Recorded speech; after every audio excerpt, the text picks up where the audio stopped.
This might sound surprising coming from me, given that my work is teaching critical thinking to kids, and that includes teaching them about logical fallacies, but I'm starting to think that a surface-level knowledge of logical fallacies is not helping make communication better and is maybe making it worse.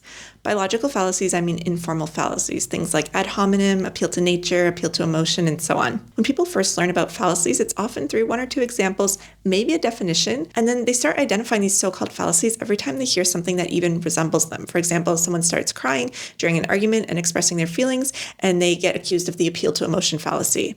An important point that's often missed is that informal fallacies are context dependent. A statement or type of argument that's a fallacy in one context might not be in another. A really common way I see this happening is when people call out fallacies in political debates or speeches, specifically ad hominem. Politicians often attack their opponents, but if their point is that their opponent will not be a capable leader, these attacks may be relevant. For example, pointing out that your opponent did not keep some of their promises in the past is relevant if you're trying to say that they can't be trusted to keep their word. Here's another example. Suppose someone argues, we shouldn't support cases of violence because doing so sets a dangerous precedent and could make it more likely that other people will see violence as a legitimate tactic. Once that idea spreads, it becomes harder to contain and could lead to an increase in the number of violent incidents.